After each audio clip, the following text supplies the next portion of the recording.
ಎಲ್ಲ ಶ್ರೀಗಂಧ ಟಿವಿ ಕನ್ನಡ ವೀಕ್ಷಕರಿಗೆ ನಮಸ್ಕಾರ. ನವೆಂಬರ್ ಬಂದರೆ ನಮ್ಮ ರಾಜ್ಯದಲ್ಲಿ ಎಲ್ಲ ಕಡೆಯೂ ಒಂದು ರಾಜ್ಯೋತ್ಸವದ ಮೆರುಗು ಬೆರುಗು. ಎಲ್ಲೇ ಹೋದರೂ ಕನ್ನಡ ಧ್ವಜ, ಕನ್ನಡ ಗೀತೆಗಳು, ಕವಿಗೋಷ್ಠಿ ನಡೀತಿರುತ್ತೆ. ಅದು ಒಂದಿನಕ್ಕೆ ಮಾತ್ರ ಸೀಮಿತ ಆಗಬಾರ್ದು. ಪ್ರತಿದಿನ ನಮ್ಮ ರಾಜ್ಯ ಭಾಷೆ, ಆಡಳಿತ ಭಾಷೆ, ಮಾತೃಭಾಷೆ ನಾವು ಯಾವತ್ತೂ ನೆನೆಸ್ಕೋತಿರ್ಬೇಕು. ಯಾಕೆ ಅದರಲ್ಲೇ ನಾವು ಜೀವನ ಮಾಡ್ತಾಯಿರ್ತೀವಿ. ಕನ್ನಡ ಅಂದರೆ ಭಾಷೆ ಅಲ್ಲ, ಅದೊಂದು ಭಾವನೆ. ಕನ್ನಡ ಅಂದರೆ ವ್ಯವಹಾರ ಅಲ್ಲ, ಜೀವನ. ಹಾಗಾಗಿ ನಾವು ಕನ್ನಡ ಅಂದ ಕೂಡಲೇ ನಮಗೆ ನೆನಪಿಗೆ ಬರೋದು ಸಾಹಿತಿಗಳು, ಹಲವು ಕವಿಗಳು, ಕಾದಂಬರಿಕಾರರು, ಹಳೆ ಸಿನಿಮಾ ನಟರು. ಅಂದರೆ ಇವರೆಲ್ಲ ಒಂದು ರಾಜ್ಯದಲ್ಲಿ ಇದ್ದುಕೊಂಡು ಆ ಸಾಹಿತ್ಯ ಕೃಷಿ ಮಾಡ್ತಾ ಸಾಂಸ್ಕೃತಿಕವಾಗಿ ಕನ್ನಡನ ರೆಪ್ರೆಸೆಂಟ್ ಮಾಡ್ತಾ ಇರ್ತಾರೆ. ಹಾಗಾಗಿ ನೆನೆಸ್ಕೋಬೇಕು ಅವ್ರನ್ನ. ಇವತ್ತು ಒಂದು ಮಹಾನ್ ವ್ಯಕ್ತಿತ್ವದ ಒಂದು ಪ್ರತಿಭಾವಂತ ವ್ಯಕ್ತಿ, ಒಂದು ಮಹಾನ್ ಸಾಧಕ, ಒಳ್ಳೆ ಕಾದಂಬರಿಕಾರ, ಸಣ್ಣ ಕಥೆಗಳ ಜನಕ ನಾನು ನೆನೆಸ್ಕೋಬೇಕು ಅಂತ ಆಸೆ ಪಡ್ತೀನಿ. ಬಂಟ್ವಾಳದಲ್ಲಿ ಹುಟ್ಟಿ ಕರ್ನಾಟಕಕ್ಕೆ ಅವರ ಒಂದು ಕೊಡುಗೆ ಅನನ್ಯವಾದದ್ದು. ಅವರೇ ಶ್ರೀ ಪಂಜೆ ಮಂಗೇಶರಾವ್. ಅವರ ಹೆಸರು ಪಂಜೆ ಮಂಗೇಶರಾವ್. ಅವ್ರನ್ನ ಪ್ರೀತಿಯಿಂದ ಪಂಜೆ ಮಂಗೇಶರಾಯರು ಅಂತ ಕರೆದು ಅವರು ಪಂಜೆ ಮಂಗೇಶರಾಯರಾದರು. 1874 ಫೆಬ್ರವರಿ 22ಕ್ಕೆ ಹುಟ್ಟುತ್ತಾರೆ ಬಂಟ್ವಾಳದಲ್ಲಿ. ಅವರ ಮೂಲ ಅವ್ರದ್ದು ಊರು ಬಂದು ದಕ್ಷಿಣ ಕನ್ನಡ ಜಿಲ್ಲೆ ಸುಬ್ರಹ್ಮಣ್ಯ ಹತ್ರ ಇರುವಂಥ ಪಂಜ ಅಂತ ಹೇಳೋ ಗ್ರಾಮ. ಅದು ಗ್ರಾಮದ ಹೆಸರು. ಅವರ ತಾತ ಅಜ್ಜಿ ತೀರ್ಕೊಂಡ್ಮೇಲೆ ಅವ್ರ ಫ್ಯಾಮಿಲಿ ಬಂದು ಬಂಟ್ವಾಳದಲ್ಲಿ ಸೆಟ್ಲ್ ಆಗ್ತಾರೆ. ಆ ಸೆಟ್ಲ್ ಆದಮೇಲೆ ಅವ್ರನ್ನ ಎಲ್ಲರೂ ಪಂಜದವರು ಅಂತ ಕರೆದು ಅವರು ಪಂಜೆ ಮಂಗೇಶರಾಗ್ತಾರೆ. ಅದು ಪಂಜ ಅಂತ ಹೇಳಿದ್ರೆ ಗ್ರಾಮ, ಮನೆ ಹೆಸರಲ್ಲ. ಈ ಮೊದಲೆಲ್ಲ ಹಾಗೇ ಇತ್ತು. ಆಡು ಭಾಷೆಯಲ್ಲಿ ಆ ಗ್ರಾಮದ ಹೆಸರು ಹೇಳಿ ಮನೆ ಹೆಸರಾಗ್ಬಿಡ್ತಿತ್ತು. ಅದು ಇದು ಒಂದು ಎಕ್ಸಾಂಪಲು. ಇವರು ಫಸ್ಟು ಪ್ರಾಥಮಿಕ ಶಿಕ್ಷಣ ಮಾಡೋದು ಬಂಟ್ವಾಳದಲ್ಲಿ. ಆ ನಂತರ ಮಂಗಳೂರಿಗೆ ಹೋಗಿ ಅಲ್ಲೇ ಉನ್ನತ ವ್ಯಾಸಂಗ ಮಾಡಿ ಅಲ್ಲೇ ಅಧ್ಯಾಪಕರ ಕೆಲಸ ಮಾಡ್ತಾರೆ, ಕನ್ನಡ ಮೇಷ್ಟ್ರಾಗ್ತಾರೆ. ಇವ್ರ ತಂದೆ ತೀರ್ಕೊಂಡ್ಮೇಲೆ ಮಂಗಳೂರಿಗೆ ಹೋಗೋದು ಇವರು. ಜೀವನ ಕಷ್ಟ, ಹೆಗಲ ಮೇಲೆ ಕುಟುಂಬದ ಒಂದು ಜವಾಬ್ದಾರಿ ಅದೆಲ್ಲ ಹೊತ್ಕೊಂಡೇ ಹೋಗ್ತಾರೆ. ನೋಡಿ, ಆಗಿನ ಸಾಹಿತಿಗಳು ನಾವು ನೆನೆಸ್ಕೋಬೇಕು.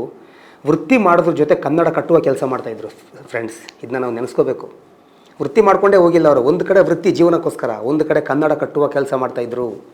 ಇದು ಇವತ್ತು ನಾವು ನೆನೆಸ್ಕೋಬೇಕಾಗುತ್ತೆ. ಅದೆಲ್ಲ ಪಂಜೆ ಮಂಗೇಶರಾಯರು ಕೂಡ ಇದೇ ರೀತಿ. ಇವರ ಶಿಸ್ತುಬದ್ಧ ಜೀವನ, ಇವರ ಒಂದು ತೂಕದ ವ್ಯಕ್ತಿತ್ವ, ಇವರ ಬರವಣಿಗೆ, ಸಾಹಿತ್ಯ ಕೃಷಿ ಮಾಡ್ತಾನೇ ಇದ್ದರು. ಇದೆಲ್ಲ ಮಾಡೋದು ನೋಡಿ ಇವ್ರನ್ನ ಅಧಿಕಾರಿಗಳು ಇವ್ರಿಗೆ ಟ್ರೈನಿಂಗ್ ಶಾಲೆಯ ಅಧ್ಯಾಪಕರ ಕೆಲಸ ಕೊಡ್ತಾರೆ, ಇವ್ರನ್ನ ಪರೀಕ್ಷಾ ಅಧಿಕಾರಿಗಳೇ ಕೆಲಸ ಕೊಡ್ತಾರೆ, ಇವ್ರನ್ನ ಶಾಲಾ ಇನ್ಸ್ಪೆಕ್ಟ್ರಾಗಿ ಕೆಲಸ ಕೊಡ್ತಾರೆ. ಇವರು ಶಾಲಾ ಇನ್ಸ್ಪೆಕ್ಟ್ರಾಗಿ ಕೆಲಸ ಮಾಡುವಾಗ ಇವರ ಕೈ ಕೆಳಗಿರೋರನ್ನ ಇವರು ಏಕವಚನದಲ್ಲಿ ಮಾತಾಡಿಸಲ್ಲ, ಬಹುವಚನದಲ್ಲಿ ಮಾತಾಡಿಸ್ತಾರೆ. ಗೌರವ ಕೊಡ್ತಾರೆ, ಹೆಣ್ಮಕ್ಳಿಗೆ ಗೌರವ ಕೊಡ್ತಾರೆ, ಮಕ್ಕಳನ್ನ ಕರೆದು ಮಾತಾಡಿಸ್ತಾರೆ, ಚಾಕ್ಲೇಟ್ ಕೊಡ್ತಾರೆ. ಎಲ್ಲೇ ಹೋದರೂ ಇವರು ತುಂಬ ಗೌರವದಲ್ಲಿರ್ತಾರೆ, ಎಲ್ಲರನ್ನೂ ಪ್ರೀತಿಯಿಂದ ನೋಡ್ತಾರೆ. ಹಾಗಾಗಿ ಇವ್ರನ್ನ ಕೊಡಗಿಗೆ ವರ್ಗಾವಣೆ ಮಾಡ್ತಾರೆ ಶಾಲಾ ಇನ್ಸ್ಪೆಕ್ಟ್ರಾಗಿ. ಇವರು ಕೊಡಗಿಗೆ ಬರ್ತಾರೆ. ಇದರೊಟ್ಟಿಗೆ ಸಾಹಿತ್ಯ ಕೆಲಸ ಮಾಡ್ತಿರ್ತಾರೆ, ಅದು ಆಮೇಲೆ ಹೇಳ್ತೀನಿ. ಇವರ ವೃತ್ತಿ ಮತ್ತು ಸಾಹಿತ್ಯ ಮಾತ್ರ ಹೇಳಬೇಕು ಇವತ್ತು, ಅದಕ್ಕೆ ಇಲ್ಲಿ ನಾವು ವಿಡಿಯೋ ಮಾಡೋಕ್ಕೆ ಕೂತಿರೋದು. ಆಮೇಲೆ ಇವರು ಕೊಡಗಿಗೆ ಬಂದಾಗ ಆಗಿನ ಕಾಲದಲ್ಲಿ ಬ್ರಿಟಿಷ್ ಆಡಳಿತ 1861ನಲ್ಲಿ ಇವರು ಕೊಡಗಿಗೆ ಬಂದಾಗ ಬ್ರಿಟಿಷ್ ಆಡಳಿತ. ಆ ಟೈಮಲ್ಲಿ ಎಲ್ಲ ಕಡೆ ಈ ಕೊಡವರು ಸೂಟು, ಬೂಟು, ಹ್ಯಾಟು, ಶೂ ಎಲ್ಲ ಹಾಕ್ಕೊಂಡಿರ್ತಾರೆ. ಇವರು ಅಂದರೆ ಒಂದು ಜುಬ್ಬ, ಒಂದು ಪಂಚೆ, ಕಚ್ಚೆ ಪಂಚೆ, ಒಂದು ಗಿರಿಕಿ ಚಡಾಯಿ ಚಪ್ಪಲಿ, ಒಂದು ಕೊಲ್ಲಾಪುರದ ಕರ ಅಂತ ಹೇಳೋ ಒಂದು ಚಪ್ಪಲಿ ಹಾಕ್ಕೊಂಡು ಬಂದಾಗ ಕೊಡಗಿನವರು ಅಸಡ್ಡೆ ಕಾಣ್ತಾರೆ. ಸ್ವಲ್ಪ ಇವ್ರನ್ನ ಕಣ್ಣಿಗೆ ಇಡಿಸಲ್ಲ. ಯಾವುದೇ ಸಮುದಾಯಕ್ಕೆ ಒಬ್ಬ ಹೊಸ ಒಂದು ವ್ಯಕ್ತಿ ಎಂಟ್ರಿ ಕೊಟ್ಟು ಬೇರೆ ಥರ ಕಾಣಿಸ್ಕೊಂಡಾಗ ಸ್ವಲ್ಪ ಬೇರೆ ಥರ ದೂರ ಇಟ್ಟು ನೋಡೋದು ನಮ್ಮ ದೇಶ ಕಂಟಿದ್ದ ರೋಗ. ಅದು ಕೊಡಗಲ್ಲೂ ಕೂಡ ಆಗುತ್ತೆ. ಇವರು ತಲೆನೇ ಕೆಡಿಸ್ಕೊಳ್ಳಲ್ಲ, ಇವರು ಕೆಲಸ ಮಾಡ್ತಾನೆ ಹೋಗ್ತಾರೆ. ಆದರೆ ಇವರು ಕೊಡಗಲ್ಲಿ ಇವರು ಆ ಕೊಡಗಿನ ಜನತೆ ಬಗ್ಗೆ ಇಟ್ಟಿರೋ ಪ್ರೀತಿ, ಅವ್ರ ಬಗ್ಗೆ ಇವ್ರು ಬರೆಯುವಂಥ ಕವನಗಳು, ಮಕ್ಕಳನ್ನ ಕೂರಿಸ್ಬಿಟ್ಟು ಇವ್ರು ಫ್ರೀ ಟೈಮಲ್ಲಿ ಪಾಠ ಮಾಡ್ತಾ ಇದ್ದಿದ್ದು, ಹಿರಿಯವರಿಗೆ ಇವರು ಪಾಠ ಮಾಡ್ತಾ ಇದ್ದಿದ್ದು, ಕನ್ನಡದ ಭಾಷೆ ಬಗ್ಗೆ ಹೇಳ್ತಿದ್ದಿದ್ದು, ಇದೆಲ್ಲ ನೋಡಿದಾಗ ಕೊಡವರಿಗೆ ಇವ್ರ ಬಗ್ಗೆ ಭಕ್ತಿ ಉಂಟಾಗುತ್ತೆ, ಗೌರವ ಉಂಟಾಗುತ್ತೆ. ಒಂದು ಪೂಜ್ಯ ಭಾವನೆಯಲ್ಲಿ ನೋಡ್ತಾರೆ. ಇವ್ರನ್ನ ಗುರುಗಳಾಗಿ ಸ್ವೀಕಾರ ಮಾಡ್ತಾರೆ. ಆಮೇಲೆ ಕೊಡಗಿನ ಸೆಂಟ್ರಲ್ ಹೈಸ್ಕೂಲಿಗೆ ಇವ್ರನ್ನ ಹೆಡ್ ಮಾಸ್ಟರಾಗಿ ಆಯ್ಕೆ ಮಾಡ್ತಾರೆ. ಅದು ಇವರ ವೃತ್ತಿ. ಹಾಗೆ ಇವರ ಒಂದು ಕಾರ್ಯವೈಖರಿ ಸಾಹಿತ್ಯದಲ್ಲಿ ಏನಿತ್ತು ಅಂತ ಹೇಳಿದ್ರೆ, ಇವರು ಸಣ್ಣ ಕಥೆಗಳ ಜನಕ ಅಂತಲೇ ಇವ್ರನ್ನ ಕರೆಯೋದು. ಇವರ ಪ್ರತಿಯೊಂದು ಕಾವ್ಯಕ್ಕೆ ಇವರ ಕಾವ್ಯನಾಮ ಕವಿ ಶಿಷ್ಯ ಅಂತ ಕೊಡ್ತಾರೆ. ಎಷ್ಟೇ ದೊಡ್ಡ ಕವಿ ಆಗಲಿ, ಸಾಹಿತಿ ಆಗಲಿ, ಇವರು ನಾನು ಶಿಷ್ಯ ಅಂತ ಹೇಳ್ಕೊಡ್ತಾರೆ ಫ್ರೆಂಡ್ಸ್. ಇವರು ಎಂಥ ದೊಡ್ಡ ವಿಷಯ ಇದು. ಎಲ್ಲದಕ್ಕೂ ಕವಿ ಶಿಷ್ಯ ಅಂತ ಇವ್ರ ಕಾವ್ಯನಾಮ ಇರೋದು. ಎಲ್ಲರಿಗೂ ಒಂದು ಕಾವ್ಯನಾಮ ಇರುತ್ತೆ, ಇವ್ರಿಗೂ ಕೂಡ ಹಾಗೆ ಇರೋದು. ಹಾಗೆ ಇವರು ಸಣ್ಣ ಕಥೆಗಳು ಬರೀತಾರೆ. ಮಕ್ಕಳಿಗೆ ರೈಮಿಂಗ್ಸ್ ಬರೆದ ಭಾರತೀಯ ಲೇಖಕ. ಹಾಗೆಲ್ಲ ಪಠ್ಯಪುಸ್ತಕದಲ್ಲಿ ಈ ಸಣ್ಣ ಕಥೆಗಳು, ಈ ಪದ್ಯ ಕಥೆಗಳು ಅಂತ ಬೇಕಿರುತ್ತೆ ಮಕ್ಕಳಿಗೋಸ್ಕರ. ಅದೆಲ್ಲ ಸೃಷ್ಟಿ ಮಾಡಿದವರು ಪಂಜೆ ಮಂಗೇಶರಾಯರು. ಇದು ನೆನೆಸ್ಕೋಬೇಕು ನಾವು. ಕೊಡಗಿನ ಪ್ರಕೃತಿಗೆ ಇವರು ಮನಸೋತು ಆ ಕೊಡಗವರು ಇವ್ರನ್ನ ಅಷ್ಟೊಂದು ಪ್ರೀತಿಯಿಂದ ನೋಡದೆ ಫಸ್ಟ್ ನೋಡದೆ ಹೋದರೂ ಕೂಡ ಆ ಕೊಡಗಿನ ನೇಚರ್ಗೆ ಇವರು ನೋಡಿ ಇವರು ಖುಷಿಯಾಗಿ ಆಮೇಲೆ ಇವರು ಕೊಡಗಿನ ಕ್ಷಾತ್ರ, ಆ ಕೊಡವರ ಕ್ಷಾತ್ರ, ಅವರು ದೇಶದ ಮೇಲೆ ಮಣ್ಣು ಮೇಲಿರುವಂಥ ಒಂದು ಒಂದು ಭಕ್ತಿ ಗೌರವ ನೋಡಿದಾಗ ಇವರು ತುಂಬ ಕೊಡವ್ರ ಬಗ್ಗೆ ಪ್ರೀತಿ ಮಾಡ್ತಾರೆ. ಆಗ ಇವರು ಅಲ್ಲಿ ಕೊಡಗಲ್ಲಿ ಒಂದು ಹಬ್ಬ ಇದೆ, ಈಗ ಡಿಸೆಂಬರ್ಲಿ ಬರುತ್ತೆ, ಉತ್ತರಿ ಹಬ್ಬ ಅಂತ. ಆ ಉತ್ತರಿ ಹಬ್ಬದಲ್ಲಿ ಅದು ಕೊಡಗಿನ ಸಂಕ್ರಾಂತಿ ಪ್ಲಸ್ ಆಯುಧ ಪೂಜೆ. ಅದು ಎಲ್ಲರಿಗೂ ಗೊತ್ತಿರುತ್ತೆ. ಆ ಉತ್ತರಿ ಹಬ್ಬ ಬಂದಾಗ ಬೆಳೆ ಬಂದಿರುತ್ತೆ, ಆ ಬೆಳೆನ ಕೊಯ್ದು ಆ ಕದುರು ಅಂತಾರೆ, ಆ ತೆನೆ, ಅದನ್ನು ದೇವ್ರ ಫೋಟೋ ಮುಂದೆ ಇವರು ಒಂದು ತೋರಣ ಥರ ಕಟ್ತಾರೆ, ಮನೆ ಮುಂದೆ ಬಾಗಿಲು ಕಟ್ತಾರೆ. ಅವತ್ತು ಎಲ್ಲ ಕಡೆ ಪಟಾಕಿ ಹೊಡೆದು ಸಂಭ್ರಮಿಸ್ತಾರೆ. ಅದೇ ರೀತಿ ಕೊಡಗರಿ ಯೂಸ್ ಮಾಡುವಂಥ ಆಯುಧಗಳನ್ನೆಲ್ಲ ಇಟ್ಟು ಪೂಜೆ ಮಾಡ್ತಾರೆ. ಅದು ಆಯುಧ ಪೂಜೆ ಪ್ಲಸ್ ಸಂಕ್ರಾಂತಿ ಹಬ್ಬ ಥರ ಕೊಡಗಲ್ಲಿ. ಅದ್ರ ಬಗ್ಗೆ ಹುತ್ತರಿ ಹಾಡು ಅಂತ ಮೊದಲು ಬರೆಯೋದು ಪಂಜೆ ಮಂಗೇಶರಾಯರು. ಕೊಡವರು ನೆನೆಸ್ಕೋಬೇಕು. ಈಗ ಉತ್ತರಿ ಹಬ್ಬ ಬರೋಕ್ಕಾಯಿತು ಡಿಸೆಂಬರ್ಲಿ. ಉತ್ತರಿ ಹಬ್ಬ ದಿನ ಕೊಡಗಿನಲ್ಲಿರುವ ಕನ್ನಡಿಗರು, ಕೊಡವರು ಎಲ್ಲರೂ ಕೂಡ ಉತ್ತರಿ ಹಬ್ಬ ಎಲ್ಲರೂ ಮಾಡ್ತಾರೆ, ಎಲ್ಲರಿಗೂ ಸಂಬಂಧಪಟ್ಟ ಹಬ್ಬ. ಪಂಜೆ ಮಂಗೇಶರಾಯರನ್ನು ನೆನೆಸ್ಕೋಬೇಕು. ಅವತ್ತು ಉತ್ತರಿ ಹಾಡು ಬರೆದವರು ಅವರೇ. ಎಷ್ಟು ಚೆನ್ನಾಗಿ ಬರೆದಿದ್ದಾರೆ ಹಾಡು. ಅವ್ರು ಹಾಡಲ್ಲಿ ಬರೆದ ಸಾಲುಗಳಲ್ಲಿ ಗುಣಕ್ಕೆ ಮತ್ಸರ ಉಂಟ ಅಂತ ಕೇಳಿದ ರೀತಿ ಇದೆ ಅದು. ಎಲ್ಲಿ ಭೂರಮೆ ದೇವ ಸನ್ನಿಧಿ ಬಯಸಿ ಬಿಮ್ಮನೆ ಬಂದಳು ಅಂತ ಶುರುವಾಗುತ್ತೆ. ಸವೆದು ಮೆದ್ದರೋ ಯಾರು ಪೂರ್ವದಿ ಹುಲಿಯ ಹಾಲಿನ ಮೇವನು ಅಂತ ಬರೀತಾರೆ. ಅವರೇ ಸೋಲ್ ಸಾವರಿಯರು, ಅವರೇ ಕೊಡಗಿನ ಹಿರಿಯರು ಅಂತ ಬಣ್ಣಿಸ್ತಾರೆ ಪಂಜೆ ಮಂಗೇಶರಾಯರು. ಅಂದರೆ ನೋಡಿ, ಹುಲಿಯ ಹಾಲಿನ ಮೇವು ಎಲ್ಲಿ ಕೇಳಿದ್ದೀರಾ? ಡಾಕ್ಟರ್ ರಾಜ್ಕುಮಾರ್ ಅಭಿನಯದ ಚಿತ್ರ ಚಂಗುಮಣಿ ಪಾತ್ರ, ಅದು ಕೊಡಗಿನ ಕಥೆನೇ.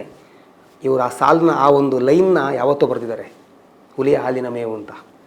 ಇದು ಪಂಜೆ ಮಂಗೇಶರಾಯರು.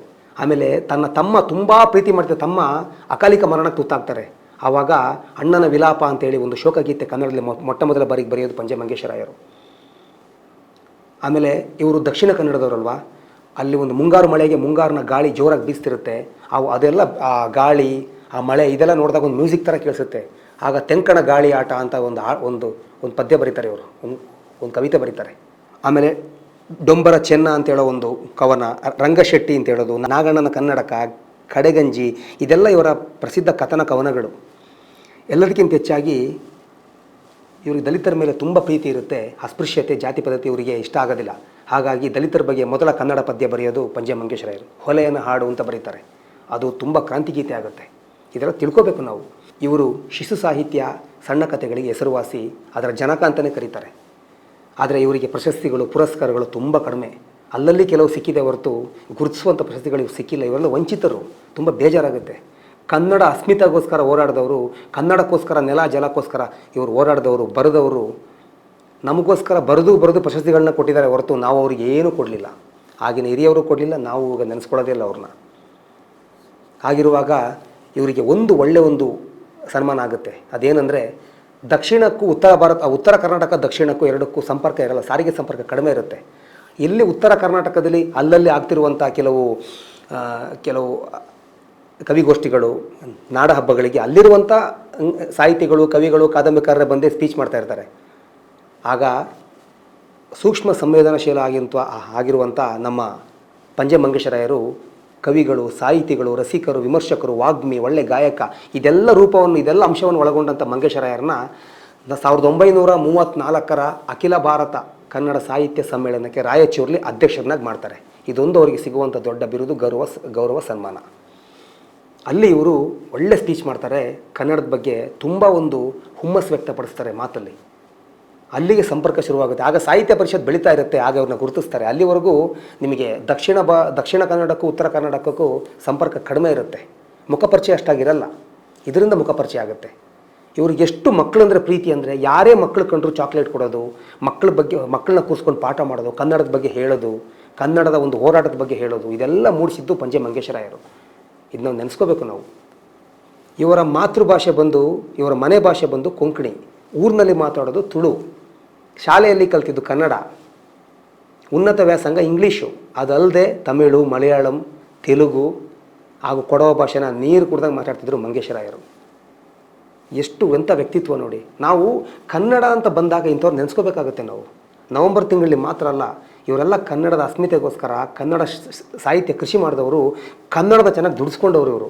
ಇದನ್ನ ನಾವು ಮರಿಬಾರ್ದು. ಹೀಗಿದ್ದಾಗ 1937 ಅಕ್ಟೋಬರ್ 24ಕ್ಕೆ ದೇಹ ಬಿಡ್ತಾರೆ ಪಂಜೆ ಮಂಗೇಶರಾಯರು. ಅಂದರೆ ನಮ್ಮನ್ನು ಅಗಲ್ತಾರೆ. ಆದರೆ ಎಷ್ಟೇ ವರ್ಷಗಳು ಬಂದರೂ ಇವರೆಲ್ಲ ಕನ್ನಡದ ಕಟ್ಟುವಿಕೆಯಲ್ಲಿ ಇವರೆಲ್ಲ ಬೇರುಗಳಿದ್ದಾಗೆ, ರೆಂಬೆ ಕೊಂಬೆಗಳು. ಕನ್ನಡ ಎಂಬ ದೊಡ್ಡ ವೃಕ್ಷಕ್ಕೆ ರೆಂಬೆ ಕೊಂಬೆಗಳು, ಬೇರುಗಳೆಲ್ಲ ಇವರಾಗಿರ್ತಾರೆ. ಇದನ್ನ ನಾವು ಮರಿಬಾರ್ದು. ಯಾಕೆಂದರೆ ನಾವು ಸಾಹಿತಿಗಳು, ಕವಿಗಳು ಅಂತ ಹೇಳಿದ ಕೂಡಲೇ 4-5 ಹೆಸರುಗಳು ಹೇಳ್ಬಿಡ್ತೀವಿ, ಅಲ್ಲೇ ಕತೆ ಕಟ್ಬಿಡ್ತೀವಿ, ಅಲ್ಲೇ ಮಾತಾಡ್ಬಿಡ್ತೀವಿ. ಆದರೆ ಪಂಜೆ ಮಂಗೇಶರಾಯರನ್ನ ನಾವು ನೆನೆಸ್ಕೋಬೇಕಾಗತ್ತೆ. ಸ್ಪೆಷಲಿ ಕೊಡವರು ನೆನೆಸ್ಕೊಳ್ಳೇಬೇಕಾಗತ್ತೆ. ನವಂಬರ್ ತಿಂಗಳು ಅಂತೇಳಿ ಈ ಒಂದು ವಿಡಿಯೋ ಮಾಡ್ತಾಯಿದ್ದೀನಿ. ಇದು ನವಂಬರ್ಗೆ ಮಾತ್ರ ಅಲ್ಲ, ಪ್ರತಿ ತಿಂಗಳಲ್ಲೂ ಕನ್ನಡ ನಾಡು ಇರೋವರೆಗೂ ಇಂಥ ಸಾಧಕರು ಅಜರಾಮರವಾಗಿರ್ತಾರೆ. ಜೈ ಕರ್ನಾಟಕ. ಎಲ್ರಿಗೂ ನಮಸ್ಕಾರ.